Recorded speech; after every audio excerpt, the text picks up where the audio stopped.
Oh, I'm Matt. I didn't introduce myself. It's okay, my bad. Oh, So that's, oh, one for, yeah. I don't know. oh, and you cover that.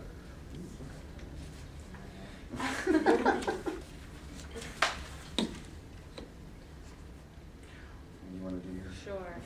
So just tell us a little bit about yourself. Okay. I grew up in southern Chester County. I have a 10-year-old brother that's really into sports, and it kind of got me interested in sports to begin with because he's 10. So it just worked out when he was born. I've started sports ever since then. Played soccer here on the club team as a goalie. That was a lot of fun. I had a waitress job up here as well. I was the secretary for my sorority, so that was really hard to kind of balance everything like that, but sports have just been my main focus. And people ask me if I'm watching The Bachelor, I'm like, no, I'm watching the Super Bowl. Like, I can never be anything different than that. You touched a little bit about in reasonings, but I always ask, why athletic training? Honestly, I came to Bloomsburg undergrad for a psychology major, and I was going to the gym a lot with one of my friends that was an exercise science major, and she was 2 years older than me. She's like, why are you not doing this as a job? Like, you're so into it, and like you are very focused with this athletic thing. Like, why don't you try and do exercise science? So that day I switched, and it was awesome. I fell in love with it, and then Dr. Hazard talked to me after class one day and said, you know, I have this athletic training program here. It's fast-tracked. Kind of told me a little bit about it, and the more I researched it, the more I was like, as a job, I get to sit outside in like either the freezing weather, or the like really bright rain. That's my favorite. That's great. And to be able to watch sports and like help athletes get back to a place that they want to be is something that I always looked up to my athletic trainer in high school as well, and they're always so cool to me. So you sort of have done a little bit of both. You've had the high school rotations and then college. Yeah. What do you see yourself, what setting do you see yourself in? I've always said collegiate level. Dealing with high schoolers is a little more challenging. Honestly, I would rather, I think I communicate better with people of the older, in like a collegiate level, sorry. It's more exciting, and it's a little more fast-paced, and high school, there's a lot to deal with that I just, it's not my personality. Well, in that, you know, it's a lot to deal with, and you're talking about, you know, working in the collegiate setting. How do you deal with that intensity then? That, you know, all-star D2 coach at, you know, we're going to playoffs, and my star player just went down. Yeah. And you're looking at it like he's done for at least a week or two. Right. How do you handle that kind of intense situation where you have to explain that this athlete is out? That is intense, and I mean, I'm sure you heard about what like just recently happened this past semester at Penn State with their player going down and all the things with the athletic trainer being accused of. You just got to stick to your morals, I guess, and you know, you're gonna have people bashing you, and you're also gonna have people behind you, and hopefully your physicians work well with each other, and that your athlete trusts you. 'Cause that's the biggest thing. Most of my rotations were at the collegiate level, and luckily we've never had to run into any issues where the coaches or the staff is misunderstanding. So I haven't actually dealt with that directly yet. Sure I will, but you just gotta gain trust with your athletes first and foremost. Hopefully you have a really good relationship with the coaches to begin with, at the beginning of the season. You roll with the punches. So what would you say your strengths are as an athletic trainer? As an athletic trainer, my strengths I'm very personable, and I might not seem it now because I'm very nervous for interviews, but I can talk to an array of different people of all ages and backgrounds, and I used to get in trouble pretty much my entire life for being too talkative, and I think that a lot of athletes open up to people like that more, so I'm able to get a lot more out of their injuries or a lot more out of their backgrounds by asking them questions and then sitting there and listening to what they have to say. So in turns, I'm also a good listener. I said that I take criticism really well. You're never going to be the best of the best of the best, and it's taken me a lot to get there to realize that, because I am very hard on myself as well. My dad was always my coaches for sports my entire life, so it was always getting that criticism. So I've learned how to take that and turn it into something better than what I originally started with. And then what would you say your weaknesses?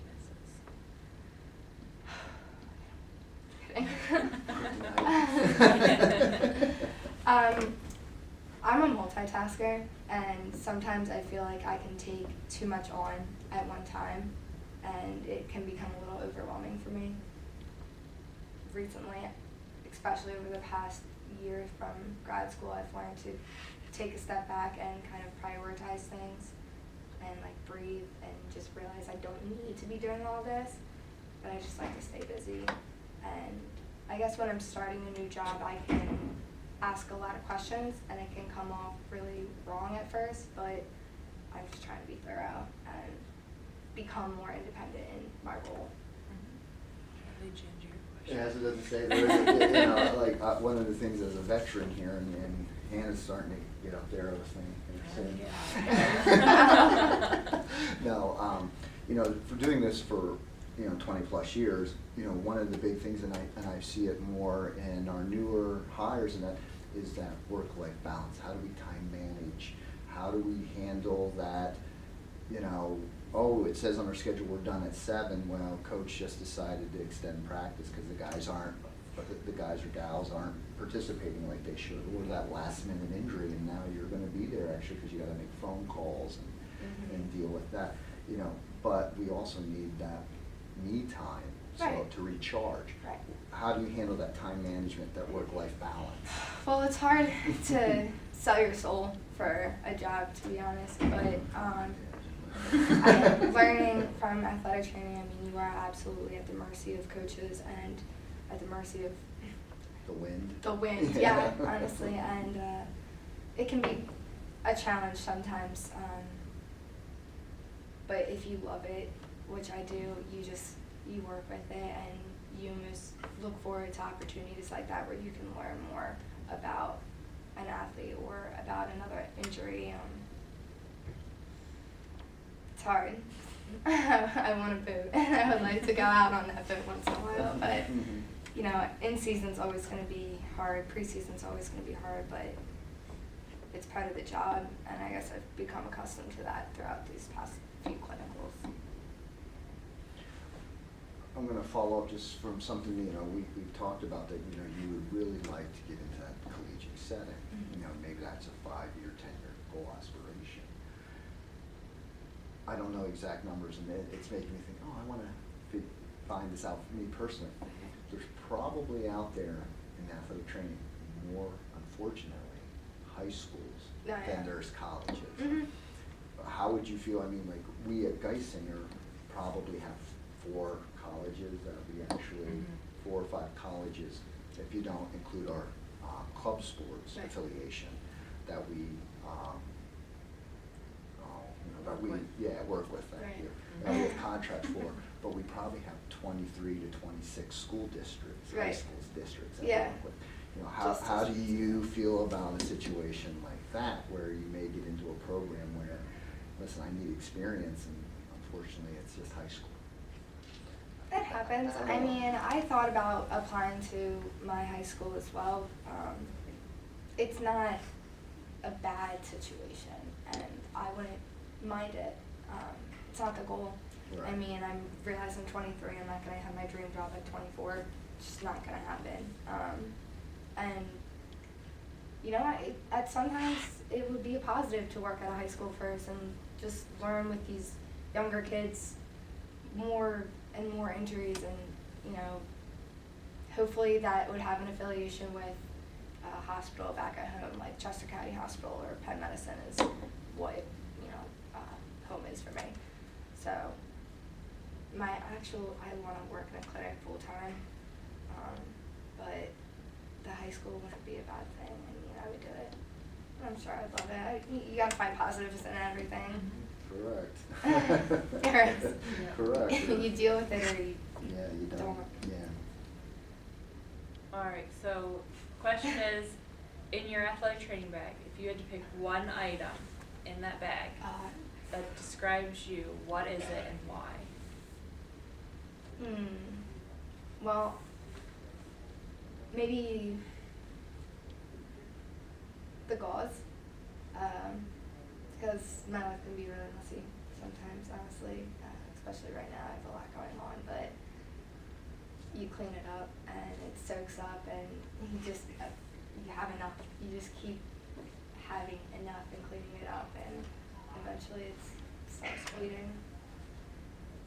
Okay.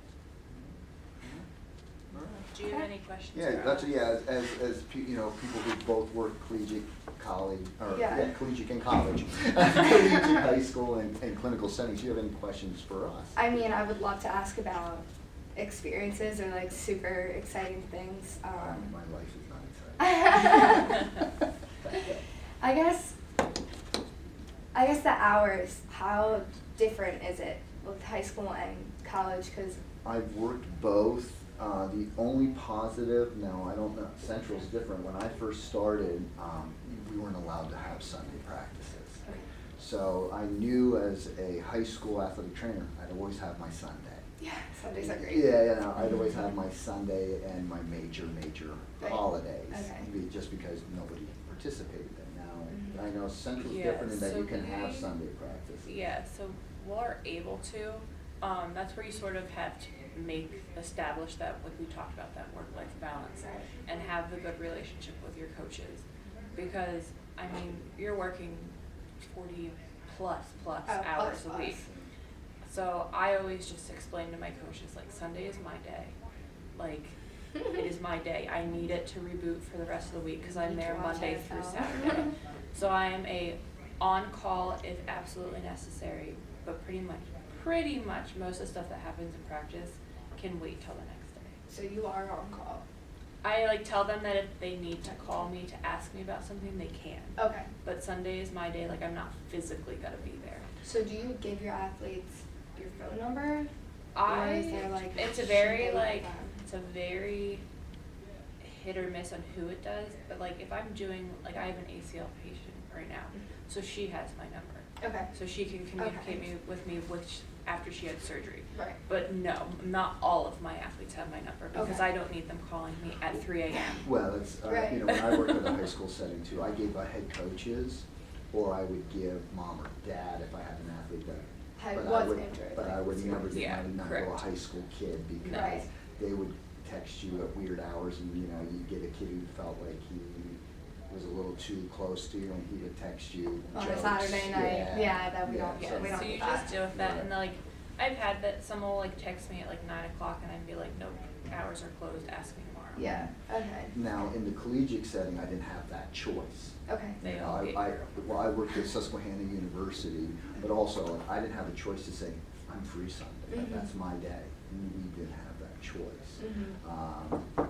Oh, that sounds like, all right. Safe by the Yeah, line. yeah, no, yeah, we're pretty much, we're We're just still- talking experiences. Okay. We'll be in a minute. But anyhow, you know, we talked, me and Sarah, was the other athletic trainer at Susquehanna at the time. We did a 16-week rotation and only had 7 days off total. So, you know, you just have to figure that Right. balance Yeah. out.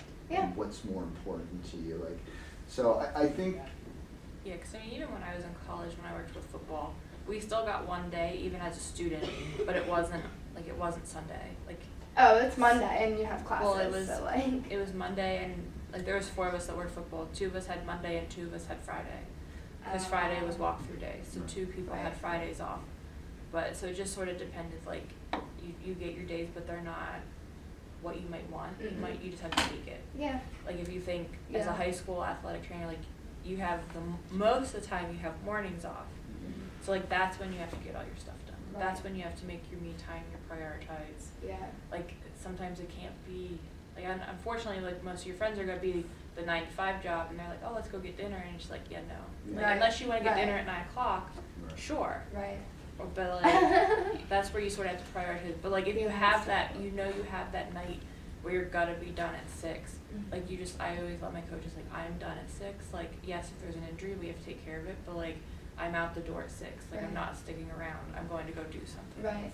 And most of them are pretty understanding. Yeah. I think in the high school setting, since you are the only one, you have to have a good relationship with your coaches Right. and your athletic director. Being the only one is. And I, you know, if you have a good athletic director that's going to back you, you know, I used to have a protocol where if you decided to change practice 24 hours prior to me, I didn't show. If I couldn't be, if I wasn't already there, I'm not coming special just for you because I have all these other coaches in Yeah. my life I need to dictate. Yeah.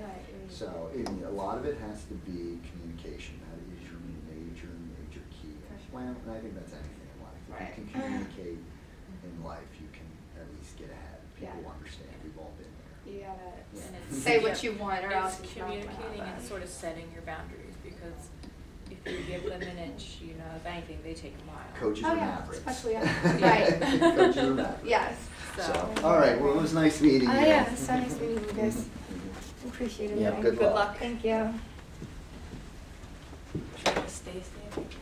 Yeah, no, I like to get up and work on my squats. She said it wasn't that bad. I guess that means for our final person, you've got to be really mean and nasty. Oh, this is